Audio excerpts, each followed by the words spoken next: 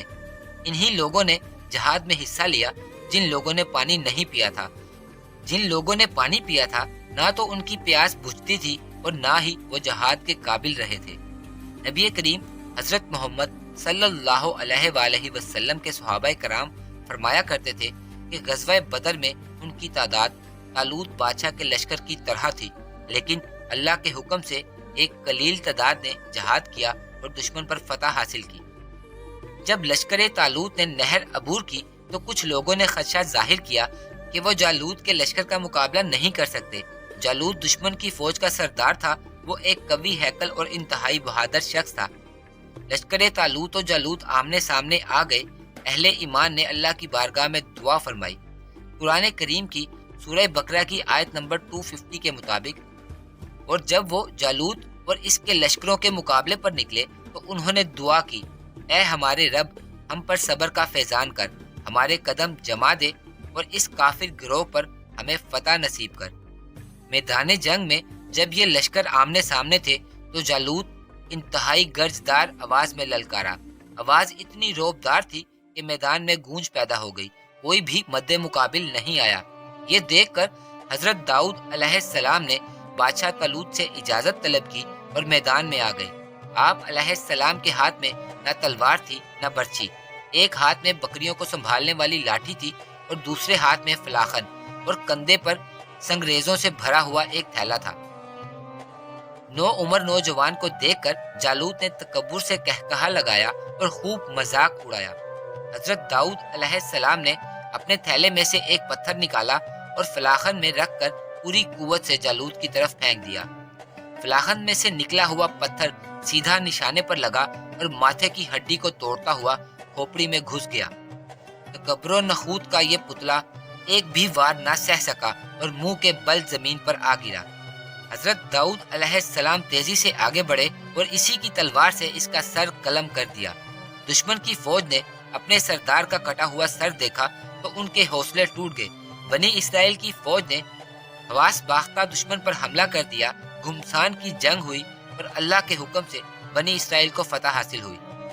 اس شجاعت اور بہادری کی وجہ سے حضرت داؤد علیہ السلام کو بنی اسرائیل میں انتہائی عزت و مقبولیت حاصل ہو چکی تھی۔ قرآن کریم کی سورہ بقرہ کی آیت نمبر 251 کے مطابق آخر کار اللہ کے اذن سے انہوں نے کافروں کو مار بھگایا اور داؤد علیہ السلام نے جالوت کو قتل کر دیا، اور اللہ نے اسے سلطنت اور حکمت سے نوازا اور جن جن چیزوں کا چاہا اس کو علم عطا کیا۔ اگر اس طرح اللہ انسانوں کے ایک گروہ کو دوسرے گروہ کے ذریعے سے ہٹاتا نہ رہتا تو زمین کا نظام بگڑ جاتا، لیکن دنیا کے لوگوں پر اللہ رب العزت کا بہت بڑا فضل ہے۔ روایات کے مطابق فتح حاصل ہو جانے کے بعد طالوت نے اپنی بیٹی انیا کی شادی حضرت داؤد علیہ السلام سے کر دی، ساتھ ہی 1000 فوجی جوانوں کا دستہ آپ کی کمان میں بھی دے دیا۔ وہ ابھی نبوت سے سرفراز نہیں ہوئے تھے کہ اللہ نے ان کو علم و حکمت اور سلطنت بھی عطا فرما دی۔ قرآن مجید میں بیان ہوتا ہے، ہم نے کہا، اے داؤد، ہم نے تمہیں زمین میں خلیفہ بنایا ہے، لہٰذا تم لوگوں کے درمیان حق کے ساتھ فیصلے کرو اور دیکھو اپنی خواہش کی پیروی نہ کرنا کہ وہ تمہیں اللہ کی راہ سے بھٹکا نہ دے۔ یقیناً وہ لوگ جو بھٹک جاتے ہیں اللہ کے راستے سے، ان کے لیے بڑا سخت عذاب ہے، بسبب اس کے کہ وہ بھول گئے حساب کے دن کو۔ کہا جاتا ہے کہ طالوت نے حضرت داؤد علیہ السلام کو آدھی سلطنت کا سلطان بنا دیا۔ 40 برس کے بعد جب طالوت بادشاہ کا انتقال ہو گیا تو حضرت داؤد علیہ السلام پوری سلطنت کے بادشاہ بن گئے۔ حضرت شموئیل علیہ السلام کی وفات ہو گئی تو اللہ نے حضرت داؤد علیہ السلام کو بادشاہت کے ساتھ ساتھ نبوت بھی عطا فرما دی۔ حضرت داؤد علیہ السلام سے پہلے بادشاہت اور نبوت ایک ساتھ ملنے کا شرف صرف اور صرف حضرت یوسف علیہ السلام کو حاصل تھا۔ آپ دوسرے شخص ہیں جن کو اللہ نے یہ شرف بخشا۔ ان دونوں عہدوں پر فائز ہو کر 70 برس تک بادشاہت اور نبوت دونوں کے فرائض پورے کرتے رہے۔ دوستو، اس واقعے سے یہ سب حاصل ہوتا ہے کہ جسمانی قوت اور وسائل و دولت کی فراوانی بالکل بے معنی ہے۔ یہ رب تعالیٰ کی مرضی ہے، جسے چاہے فتح عطا کرے اور عزت سے نواز دے۔ اللہ ثابت قدم رہنے والوں کا حامی و مددگار ہے اور ہمیشہ رہے گا۔ دوستو، مجھے اجازت دیجیے۔ اللہ حافظ۔